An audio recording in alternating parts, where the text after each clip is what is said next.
If you need to remove content or yourself from your aura frame, there are two main approaches depending on what you want to accomplish.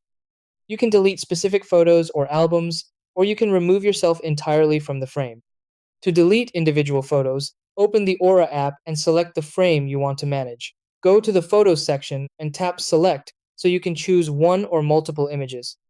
After selecting the photos, tap Next and choose Remove from Frame. Keep in mind this permanently deletes those photos from that frame, and the action cannot be reversed. If you want to stop an entire album from syncing, open the album, tap Edit, and disable Auto Add. This prevents new photos from being added automatically.